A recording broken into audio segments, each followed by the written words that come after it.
মনে মনে ভাবি, এই প্রবাসে আমি তো একলা না, আরো হাজার প্রবাসী আছে।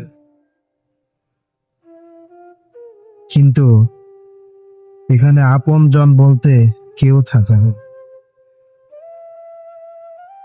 একদিন আমি এই প্রবাসে মারা যাব।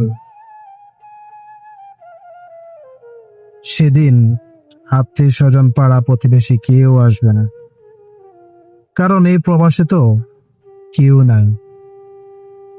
মা বাবা, আত্মীয় স্বজন পাড়া প্রতিবেশী কেউ এই প্রবাসে নাই।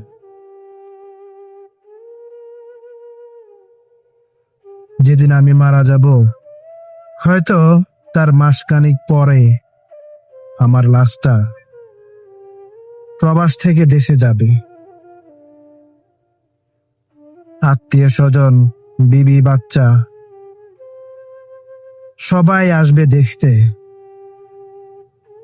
কিন্তু হয়তো আমার চেহারাটা আর আগের মতো থাকবে না। কারণ ওই যে প্রবাসে 1 মাস ফ্রিজে রাখার কারণে এই লাশটার কোনো কিছুই অস্তিত্ব খুঁজে পাব না। তখন সবাই বলবে, চেহারা আগের মতো আর নাই, সবকিছু গলে পচে গেছে, তাড়াতাড়ি মাটি দিয়ে দাও। আবার কেউ কেউ খুঁজতে আসবে যে এই লাশটার সাথে প্রবাস থেকে কত টাকা আসছে।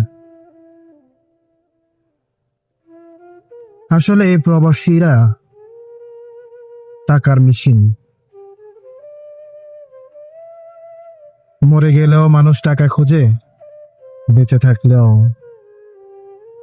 এটা ভাবে না যে প্রবাসে কত কষ্ট করে ইনকাম করে, তার ইনকাম আছে কিনা, কাজ আছে কিনা, ঠিক মতো কাজ করতে পারে কিনা, এই খবরটা কেউ নেয় না। মাস শেষে সবাই টাকা খোঁজে, টাকা। হায় রে প্রবাস জীবন।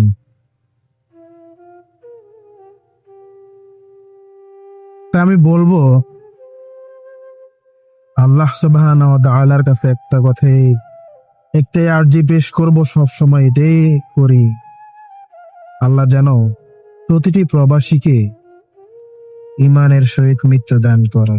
কারণ এই প্রবাসীরা দুনিয়াতেও কষ্ট করে পরিবারের জন্য, আত্মীয় স্বজন পাড়া প্রতিবেশী সবাইকে ভালো রাখার জন্য, কিন্তু দিন শেষে ওই প্রবাসীটা ভালো থাকে না। তার ভালো থাকার কথা কেউ জিজ্ঞেস করে না। জিজ্ঞেস করে মাস শেষে কত টাকা ইনকাম করেছিস, কত টাকা দেখে দেশে পাঠিয়েছিস, কি দিয়েছিস আমাদের। দিন শেষে সবাই বলবে, প্রিয়তমা স্ত্রী বলবে, আমাকে কি দিয়েছ, প্রবাস গেছ, এত বছর হয়ে গেছে, আমাকে কি দিয়েছ। আমাকে তো ঠিক মতো ভরণ পোষণ দিতে পারোনি, কিসের প্রবাস জীবন করো। এটাই হচ্ছে একজন প্রবাসীর জীবন।